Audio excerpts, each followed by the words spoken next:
Hey everyone, so this is 11/22/63 episode 4, The Eyes of Texas.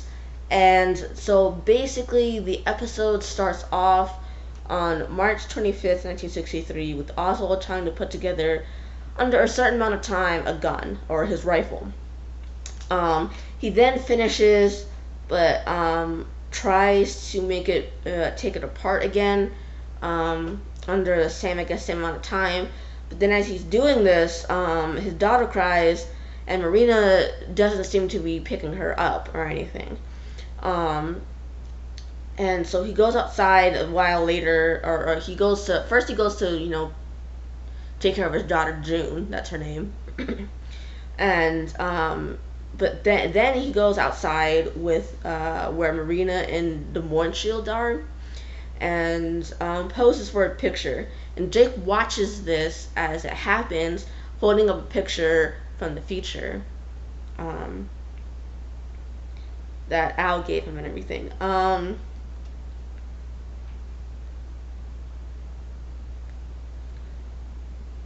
Then Jake watches as and then he asks Bill to watch the two, before he leaves. And Jake warns Bill to make sure they aren't caught, because obviously that would be bad. Because if they're caught, then um, they're not going to be able to continue. Um, but then when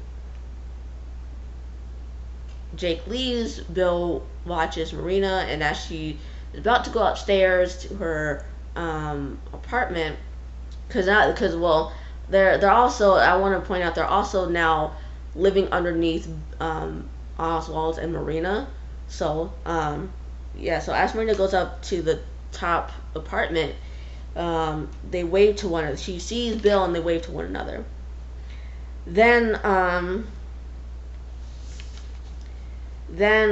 Sadie is seen playing the piano, and then Jake comes up behind her. To talk for a little bit, and she calls him odd, like, just I found kind of funny, because he's a little odd, a little bit, but I mean not so much odd as anybody. Well, I guess in terms of 1960s, he is, I guess, but I don't know. So they kiss, and then they're caught by Principal Simmons.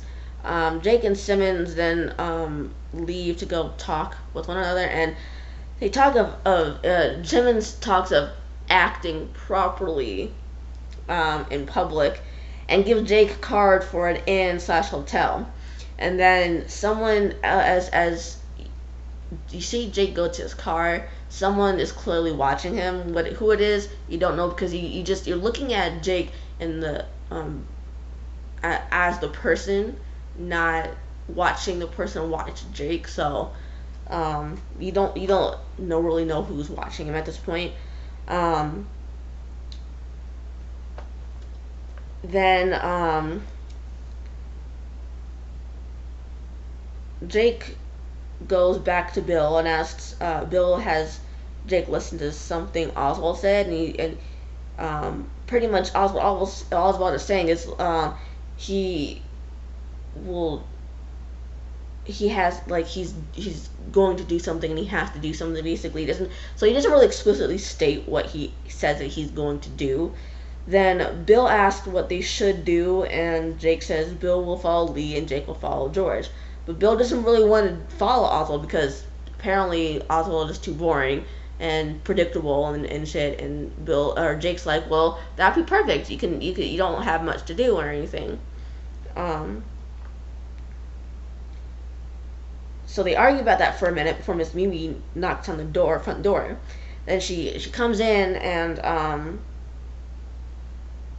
she's like, "How long did you, Jake, think that you were gonna get away with it?" And he's looking confused, and he seems like he's about to say something, but then Miss Mimi continues. She says, "Or should I call you Mr. Epping?" Um, and then so it kind of goes to, well, I'm watching this on Hulu, so it kind of goes to a commercial break for a little bit before it goes back to episode, and then Miss Mimi's in the living in the house already.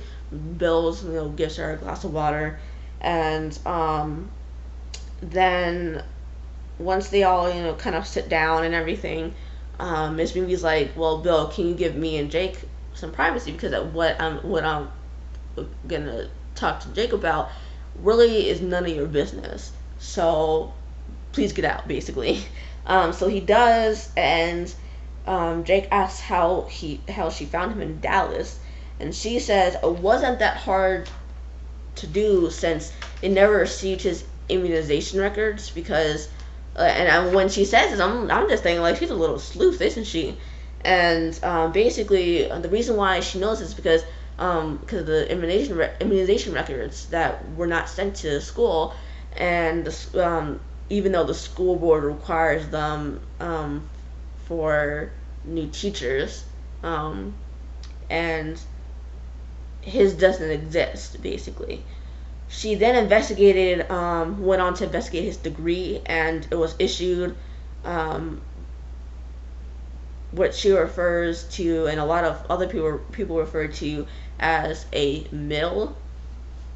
And she then called Kentucky and found that he used the last name Epping when it suited him, and she hasn't gone to Semilton yet, but she believes that trust is a very that trust is a thing that needs to be believed in and everything. So Jake comes clean about his name. That's the only thing he really comes clean about his name, is that he was named Jake Epping at birth, but the reason why he's going by Jake Amberson now is because he and I laugh at this, even though this is my second time around watching this, that he went into the witness protection program through the FBI for turning state's evidence over against the mafia. And Miss Mimi's like, the mafia? What's the mafia? It's like, he's like, the Italian mob, or the Italian syndicate. And he's like,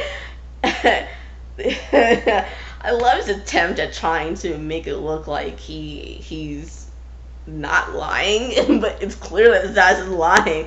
It's so clear his ass is lying, and it's just like, it's just so funny. I just found it so damn funny. I'm just like, dude, even though this is my second time watching this, I'm just like, dude, you're so damn bad at lying when you're caught off guard. It's so damn like, it's so funny. Anyway, so she then asked what he witnessed, and he says he had a friend named Fredo who had a brother named Michael, and just like, oh my god, like he's literally copying the fucking he's literally copying the Godfather.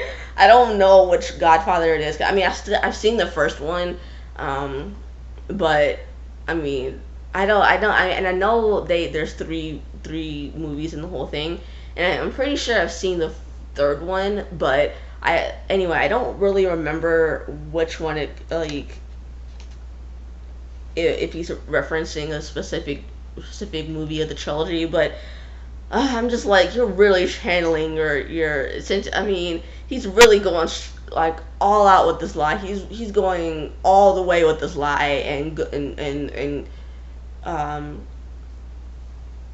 and sticking with the whole Italian mafia shit, because the Godfather, the first Godfather wasn't even made and released until 1977. So that's like at least a good 10 years away.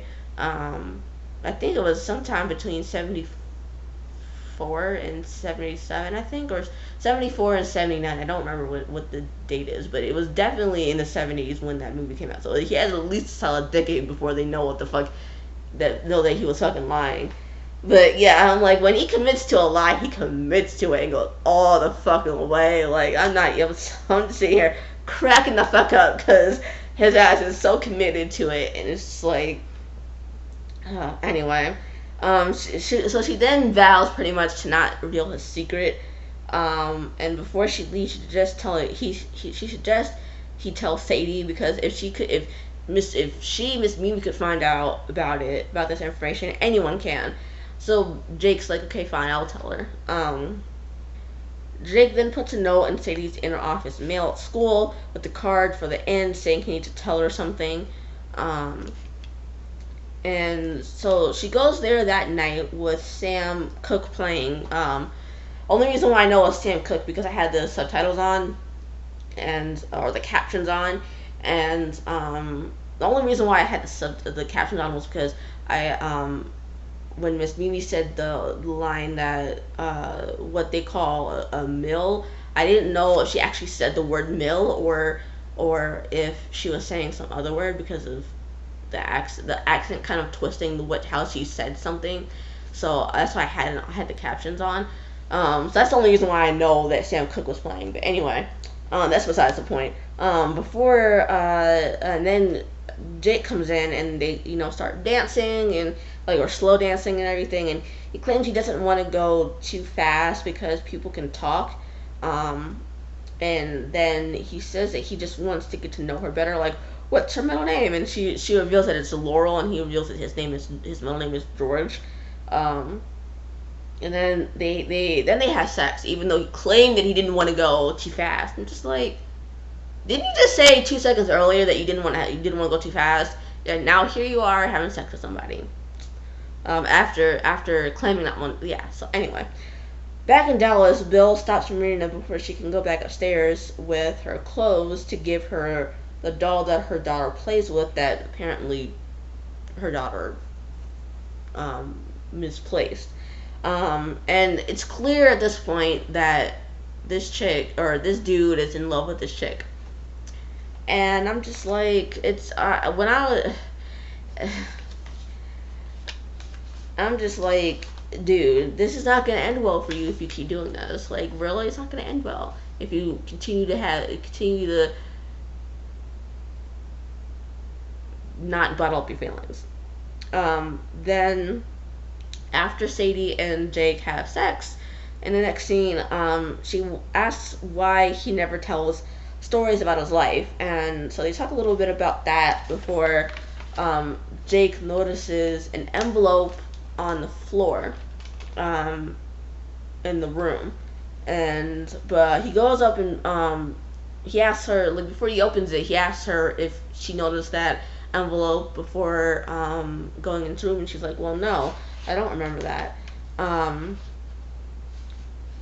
And then he opens it, and there's pictures of him and Sadie the night before together, and it's pretty much black. It's like blackmail and everything. So Jake says that he needs to leave and go, and he goes back to Dallas, to where Bill is, and shows Bill the photos and says that they're from the CIA, and they're using it against they're using it against him. And if they show Sadie the pictures, it's she's basically become coddled or damaged. Bill says, well, why don't you break up with her? And it's like break up with who? Break up with Sadie. And he's like, well, what? Like, what? And Bill's like, break up with Sadie. And it's like, and Jake's like, well, leave Sadie out of this. And it's like, Bill's like, well, I didn't bring Sadie into this. I'm like, and this is very true. It's like, he didn't fucking say, like, he didn't bring Sadie into this shit. No one told Jake to go, start, like, getting involved with her. I mean, yeah, he may like her and start feeling like he loves her, but no one told him to continue his relationship with her. No one told him to do this. In fact, Al told his ass specifically before his ass left to go to 1960 to not fucking do this shit, to not get involved romantically with anybody or even get involved with anybody else to help him on his mission, because eventually what's going to happen is he's gonna have to end up, going back to 2016 and leaving 1960s behind. So that's what's gonna end up happening, and that's what he's gonna need to do. And because people in 1960s are not going to be able to comprehend everything that has gone on, that has happened since then, and till 2016. They're not really going to comprehend, smartphones and computers, because at this point now nobody besides scientists really had computers. And even then, computers back in the 60s were fucking humongous. They weren't as small as, tablets or phones or even laptops or desktops or whatever. So they're not really gonna comprehend smartphones and tablets and all this technology, new technology and stuff. And they're not gonna. Not only that, but cars are different. They're more eco-friendly and stuff, and there's just so much shit that they're not going to be able to comprehend, because it takes a few years to comprehend this stuff. And so someone from 1960 going to 2016 are not going to be able to comprehend this shit without thinking about it for a few years. So that's why Al suggested not to fucking get involved with anybody. So, but Jake wouldn't fucking listen. Then Jake's like, well, we need to figure out the mystery quickly. And Bill's response to that is, why don't we just shoot Oswald? And Jake's like, well, I'm not convinced that Oswald acted alone, so we need a little bit more time to figure it out. Then Jake takes Oswald to or George takes Oswald to a playhouse, or actually, I was at the library when I was watching this episode, so I didn't want to really, write down whorehouse and someone see that I wrote the word whorehouse down. So basically, it's basically a whorehouse, I guess you could call it. And Jake and Bill follow them, thinking George will introduce Oswald to his powerful friends. But once inside, Jake and Bill figure out it's not just a covert building for them to, talk in. It's actually a whorehouse and everything. So then a few minutes later, Jake leaves Bill downstairs while Jake goes upstairs to follow George and Lee. And Jake is, as he's being taken back by one of the women to a room, he's frantically looking around for both George and Lee. And eventually he finds them, but then the police show up and then they're arrested. And then after the commercial break comes back, after the show comes back from commercial break, Deke Simmons is seen bailing him and Bill out and gets scolded by it. And then Jake asks if they can, keep it between them. I don't think Deke says anything as a definitive yes or no, but anyway, before Jake can go get out of the car, Jake's like, well, no, son, you have to teach in 30 minutes because I don't have a substitute, and so you have to, go ahead and teach in 30 minutes.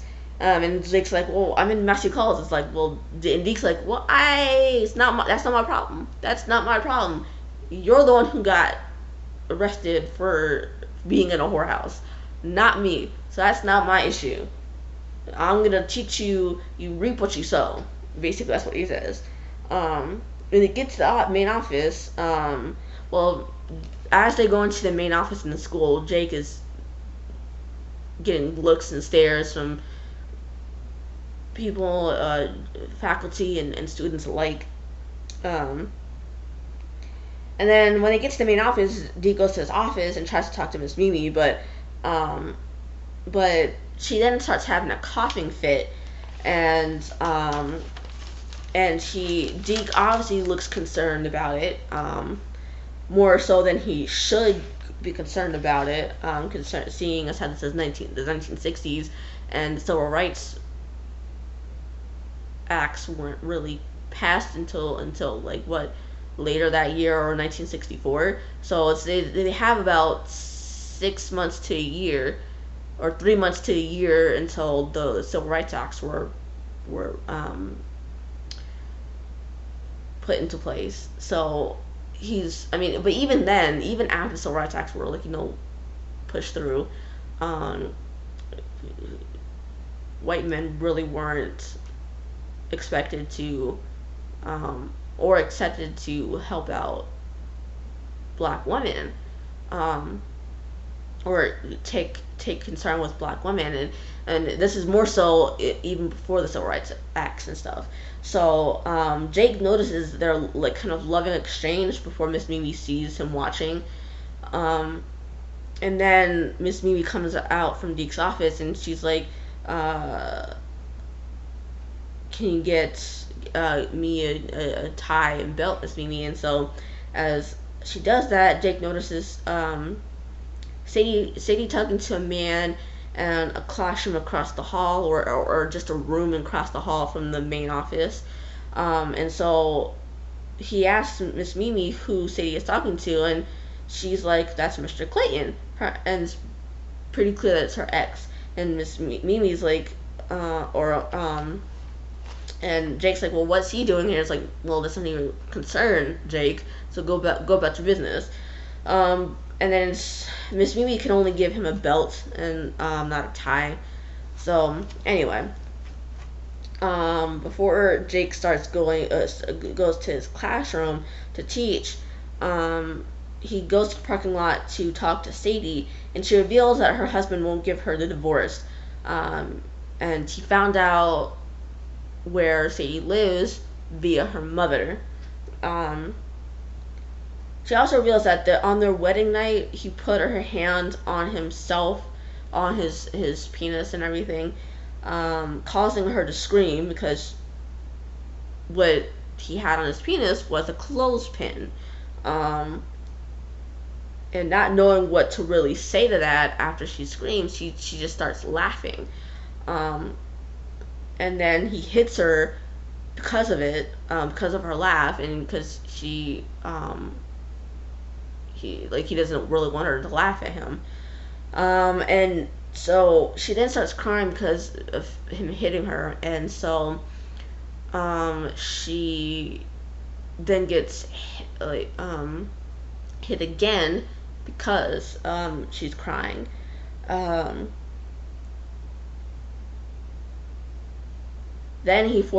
she said that he forced his way on top of her, and forced her to have sex, basically. And when he finished, she says, go wash your dirty hole, or she said, no, go wash your wormy hole, you're dirty. And then basically after she tells Jake all this, she says that she starts leaving in a hurry because she feels like she ruined everything. So that's basically the end of that whole scene, before Bill meets Jake after one of his classes lets out and tells him George came by the house asking for Lee to go with him at 4 to meet two friends. Jake then says he will follow George, and Bill will follow Oswald. So Jake then follows George to what he thinks is a covert CIA headquarters. And then back in Dallas, Bill hears Oswald tell his wife if something were to happen to him, she should give June something to remember him by. Then it goes back to Jake following George up to the building, where he tries to listen in on what he's saying to these two guys, but a dog starts barking, and which not only causes Jake to not hear what the guys are saying, but causes the guys to eventually go inside. And then Jake decides to just go back to his car, but Sadie's ex stops him, and so Sadie's ex introduces himself as Johnny, and he said he followed Jake to talk, and he said he wants to know if Jake got the photos that he took of him and Sadie, and it's like Jake's all surprised because, like, that was you, and like, I don't know why he couldn't really possibly think it was somebody else besides the CIA. I mean, I don't know. Anyway, so Johnny then asks Jake, says that Jake has been bad, and then therefore asks Jake if Jake asks Johnny if, or no, sorry, Jake says if Johnny goes near Sadie or talks to her again, he'll beat him up. And Johnny claims that Sadie is his wife. And Jake mentions but then Jake brings up the clothespin and asks if he's wearing it now, which forces Johnny to, kind of be taken aback by this and starts stammering and everything. And so Jake pretty much says that because Jody is a small town, this kind of secret can get around and quickly, and that most people won't take too kindly and won't accept him wearing clothespins during sex and everything. Then Jake tells him to give Sadie a divorce and to crawl under a rock. And before Johnny drives off, he says Jake and Sadie deserve one another, which I'm just like, dude, like, you're just salty as fuck right now. You're just salty as fuck. And then, anyway, Jake goes to Sadie's house with flowers and chocolates, goes to the front door and rings the doorbell. When she opens the door, he says, he all but pretty much says that he loves her and is in love with her. And then back in Dallas, Jake goes into the apartment and wonders why Bill is just laying on the couch. Bill says there's 2 hours of Russian bullshit that Jake can catch up on if he wants to, but Bill's done. And Lee is heard beating Marina up. And Bill's just like he can't take it anymore, and he's tries to make for the door, but Jake stops him. And then eventually, once that whole Oswald stops beating Marina up, Bill goes outside to smoke, and pretty much comforts Marina. The next day at school, Jake notices Miss Mimi has been replaced. And Deke says that she's out sick. When Jake asks him what's going on with Miss Mimi. Sadie then gets the divorce papers in her office mail with a note that says he's not who you think he is. And Johnny seems to have signed the divorce papers. And then back in Dallas, Jake watches Bill through a window before he goes inside. What he sees Bill doing is listening to a sports bet, basically. And then Bill, once Jake goes inside, Bill says, I've been, placing bets with Al's book. And Jake's like, well, yeah, no, you can do that. It's both of our books. It's both of ours. So go ahead and make money off of it if you want to. Jake then apologizes for what happened with Marina before, and Jake's like, well, I have to go back to Jody, but before he does, he asks Bill if he's alright, will be alright alone, and Bill's like, yeah, I'll be fine, I have plannings for my winnings. Sadie is then seen going up to Jake's house and Jody and with food, and she sees the doors open and goes inside. She kind of calls Jake's name out and goes to the kitchen, and I think this is this part where she's in this kitchen where someone walks behind her and into another part of the house. I think it's Johnny. I think it is. I don't think we see his face clearly, so I can't really say for sure. But anyway, she continues on into the house and then goes to the basement and finds tape recorders in there. So she presses play on one of them and listens to it, and then Jake, as she's listening to it, Jake comes in, into the house, sees the food Sadie left with a note taped on it on top of it, and hears the tape recorder playing. So he goes downstairs to the basement and sees Sadie there. She turns around after he calls her name and asks, "Who are you?" And that's when the whole episode ends. I also want to, point out that the guy who plays Johnny is the guy who plays George O'Malley in Grey's Anatomy. He played him for, his name is T.R. Knight, and T.R. Knight played George O'Malley for like 5 seasons, about 5 or 6 seasons before his character was killed off. I really loved him in Grey's Anatomy, and so I've watched him play that character for years before his character was killed off, and I thought he did a phenomenal job in that. And I think he's doing a phenomenal job in his role as Johnny, Sadie's husband, or now ex-husband. But I just wanted to point that out, that I really liked how he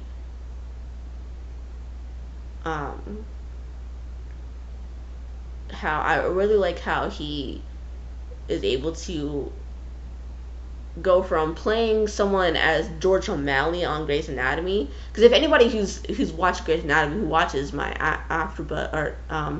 my reviews of 11/22/63, knows how George O'Malley was in Grey's Anatomy, and can see the different personality in this character that T.R. Knight is playing. So I just wanted to bring that up. It's like, I was really impressed with how well he was able to play such a different character. And since Grey's Anatomy, since his character was killed off in Grey's Anatomy, he's been in a couple of episodes of different shows, and I've seen him in a couple different episodes of different shows. I'm pretty sure that he was in an episode of CSI Crime Scene Investigations, so the original one in Las Vegas, and I'm pretty sure that he was in an episode of Criminal Minds after his stint on Grey's Anatomy. I don't remember though, but yeah, it's like I'm really impressed with how well he's able to do different characters in different shows, and including 11/22/63. And I just wanted to mention that and point that out. I also want to point out that the guy who plays Bill in this series is from the UK, and I didn't realize this the first time I watched this show until I think it was right about now that I realized that he was from the UK. Either that, or was like towards the end of the whole 8-part series. But I didn't find out until I didn't find out so much later into the series that until I didn't find this out until then, because I didn't realize it until I didn't find out at the beginning of the series. I found out either in the middle or towards the end. So I was like, really, he's from England? Like, he really sold me on him being from this country, because it's like I could have sworn, like, because the accent was like, I thought it was on point. But so I mean, that's just me though. Like, I really thought his whole